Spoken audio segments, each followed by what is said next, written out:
¿Recuerdan aquellos tiempos en los que La que se avecina era la joya televisiva de la comedia española? Aquellas primeras temporadas que nos hicieron reír sin parar, donde cada personaje era un cúmulo de rarezas geniales y situaciones absurdas que te mantenían pegado a la pantalla. Era el buen humor al estilo español, políticamente incorrecto, irreverente, y sobre todo, brillante. Pero, ¿cómo cambiaron las cosas?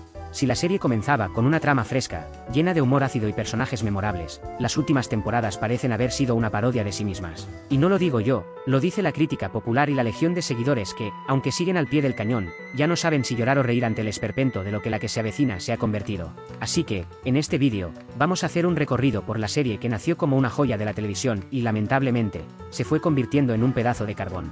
Y, ojo, que no vamos a hablar solo del inevitable declive, también vamos a analizar esos detallitos tan encantadores como la inclusión forzada, el bajón en el nivel de humor y lo peor de todo, la sensación de que la serie no sabe ni a qué está jugando.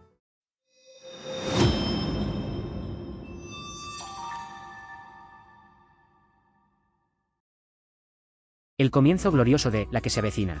Empecemos, como no, con lo que nos atrapó en los primeros capítulos. La que se avecina nació como el digno sucesor de Aquí no hay quien viva, esa otra maravilla que se emitió hace años y que muchos seguimos considerando una de las mejores series de la televisión española. Y es que, no sé si lo recuerdas, pero las primeras temporadas de La que se avecina eran pura magia. Cada personaje tenía una personalidad definida, con sus defectos y virtudes que los hacían tan entrañables como peligrosos para la convivencia. No era solo una colección de personajes absurdos sin sentido, sino que todos encajaban perfectamente en ese vecindario, como Dios manda, ¿o no?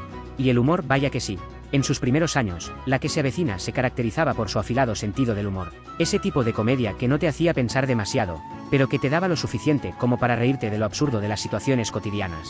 Eran bromas rápidas, inteligentes y, si te soy honesto, algunas realmente brillantes. Pero claro, no todo podía ser perfecto en un mundo tan lleno de egos y cambios dentro de la industria televisiva. Había algo en el aire, algo que empezó a cambiar muy lentamente, que no pudimos notar de inmediato. El declive, y cómo lo vimos venir, aproximadamente 4 a 5 minutos de lectura.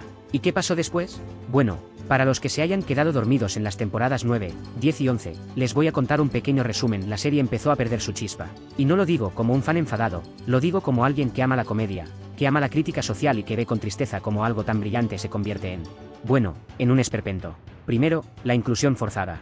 Sabemos que la televisión moderna tiene la necesidad de poner de relieve la diversidad, de incluir personajes que representen a todas las personas, pero hay una gran diferencia entre ser inclusivo de manera natural y forzar a que la inclusión aparezca a cada momento. La que se avecina pasó de ser una serie donde los personajes tenían personalidades complejas a convertirse en una especie de desfile de personajes obligados a representar ciertos grupos sociales. Y esto no se hizo de manera orgánica, ni siquiera divertida.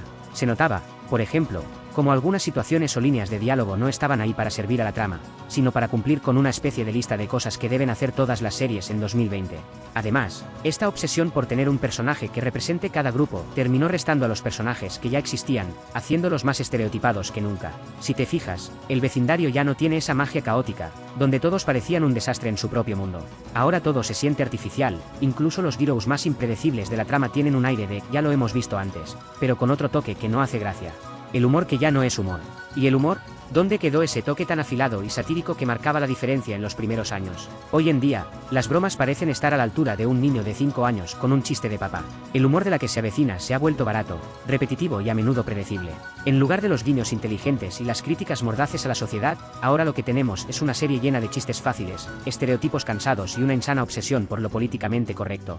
Pero no ese políticamente correcto bien entendido, sino ese forzado y vacío que ni siquiera logra hacer reír de lo ridículo que es. Las situaciones de los personajes ya no sorprenden, ni incomodan, como solían hacer.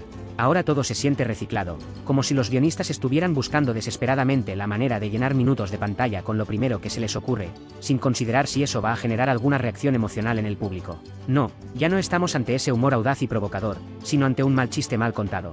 La fórmula del desastre. ¿Qué podemos aprender de todo esto? Fácil, que no importa cuán buena sea una serie al principio, siempre habrá algo que pueda destruirla. Y lo que destruyó La que se avecina no fue la falta de buenos actores, ni la mala calidad de los guiones, sino el hecho de que la serie se dejó arrastrar por la corriente de la modernidad y, con ello, perdió lo que la hacía especial. La falta de autenticidad, la obsesión por la inclusión a toda costa, y la devaluación del humor como herramienta crítica fueron los ingredientes perfectos para la debacle. Si algo ha quedado claro es que, en el mundo de la televisión, cuando una fórmula funciona, lo peor que puedes hacer es tratar de reinventarla cuando no sabes hacia dónde vas. La que se avecina parece haber olvidado quién era, para qué existía, lo más importante, que la hacía tan divertida. Conclusión entonces, ¿qué le pasó a La que se avecina? Pues, en resumen, se perdió a sí misma. Pasó de ser una sátira de la sociedad española, con personajes y situaciones brillantes, a una parodia de sí misma, donde los personajes son miras, arquetipos, y las historias se pierden en un mar de clichés reciclados. En lugar de evolucionar de forma natural, la serie se dejó arrastrar por las tendencias, olvidando que el humor, como todo arte, necesita de algo más que de un guión lleno de clichés para sobrevivir. Si te preguntas si la serie puede mejorar, solo puedo decirte, con esperanza, pero sin mucha fe. La que se avecina nos dejó claro que, a veces, las grandes historias no necesitan mucho para perder su esencia. Pero, bueno, al menos aún podemos seguir hablando de ella, aunque sea para lamentarnos un poco. Aquí tienes mi último vídeo, corre, ve a verlo, que es una pasada.